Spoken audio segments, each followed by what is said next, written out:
তাহলে এটাতে কি বললাম, এটাতে সোডিয়াম হাইড্রোক্সাইড ক্ষার আর এটাতে কি অ্যাসিড।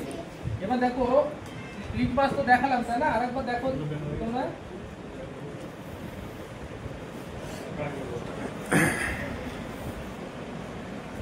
বিপজ্জনক, তাহলে নীলকে লাল করে দেয়। এই দেখো দেখো এটা অ্যাসিড কিনা পরীক্ষা করে নিয়ে আগে। এই দেখো কি সুন্দর লাল হয়ে গেল না নীলটা, তাহলে অবশ্যই এটা অ্যাসিড। আর আরেকটা আমি লাল লিটমাস নিচ্ছি, লিটমাসকে আমি এবার ক্ষারে,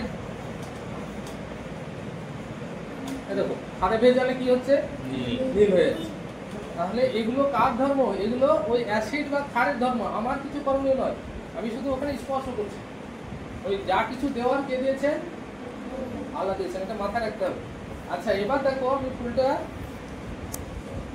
ফেনফথ্যালিন, যেটাকে নির্দেশক বলা হয়। নির্দেশক মানে কি, নির্দেশ করে দেবে ওটা অ্যাসিড না ক্ষার। তাহলে এরকম ফেনফথ্যালিনে আমি ফুলটাকে একটু ভিজে নিচ্ছি।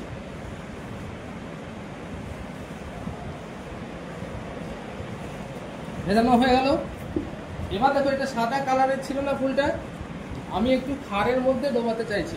দেখো এই দেখো কি হয়ে গেল, লাল কালার হয়ে গেল তাই না।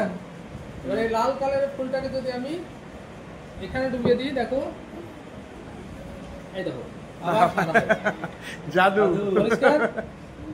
তার মানে দেখো এখানে যে কেমিক্যালটা ছিল, এই কেমিক্যালটার এমন বৈশিষ্ট্য দেওয়া হয়েছে, আর এমন একটা বৈশিষ্ট্য দিয়েছেন যে এটাকে যদি তুমি ক্ষারে দিয়ে দাও তাহলে এটা সঙ্গে সঙ্গে ও পিঙ্ক হয়ে যাবে, আর যদি এটাকে অ্যাসিডে দিয়ে দাও তাহলে কোনো রং হবে না, রঙই হয়ে যাবে। তাহলে এই যে ধর্মটা, এটা কিন্তু আল্লাহ দিয়েছে। বিজ্ঞানীরা এটা চেষ্টা করে করে খুঁজে বের করেছেন যে কোন বৈশিষ্ট্য, কোন পদার্থের মধ্যে বৈশিষ্ট্য থাকবে। দেখা গেছে ফেনফথ্যালিনের মধ্যে এটা আছে। তখন বিজ্ঞানীরা এটা কিভাবে প্রস্তুত করা যায় সেটাও চেষ্টা করেছেন এবং প্রস্তুত করেছেন।